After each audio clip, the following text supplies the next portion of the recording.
Assalamualaikum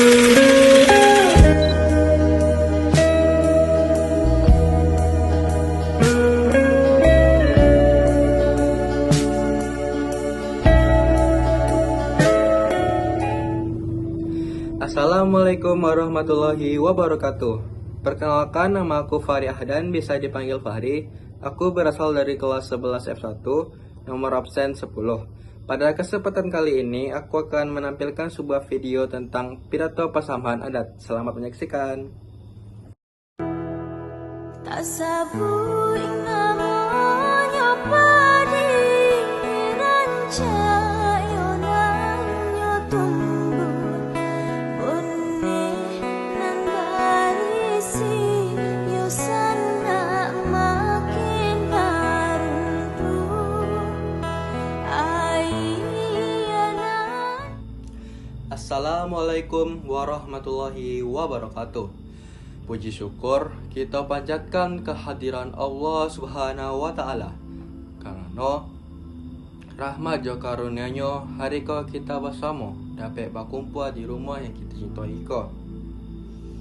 Dalam acara Batagak Gala ko, Batagak Gala muda dan kadisandang de anak kemanakan kita yang dipatuh, disambah nenek mama jo alim ulama, jadi pandai, urang panutuah, bundo kanduang, serta hadirin dan dimuliakan.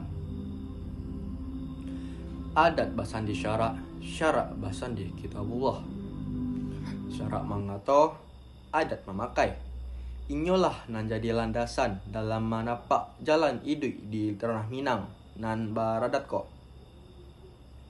Hari ko, kami meminta ridho jorestu dari nenek mama ke barajo mama nan gadang ke mama nan tua di dalam kaum, supaya anak kemanakan kami disahkan jo digalakan,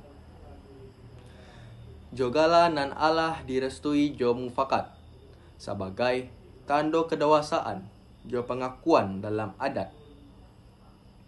Gala muda nan disandangkan ko bukan hanya untuk himbauan, tapi digunakan sebagai panji untuk batutuah sebagai bakatuah sebagai lambang tanggungjawab jo lambang tanggungjawab jo penghulu di masa dan akan datang.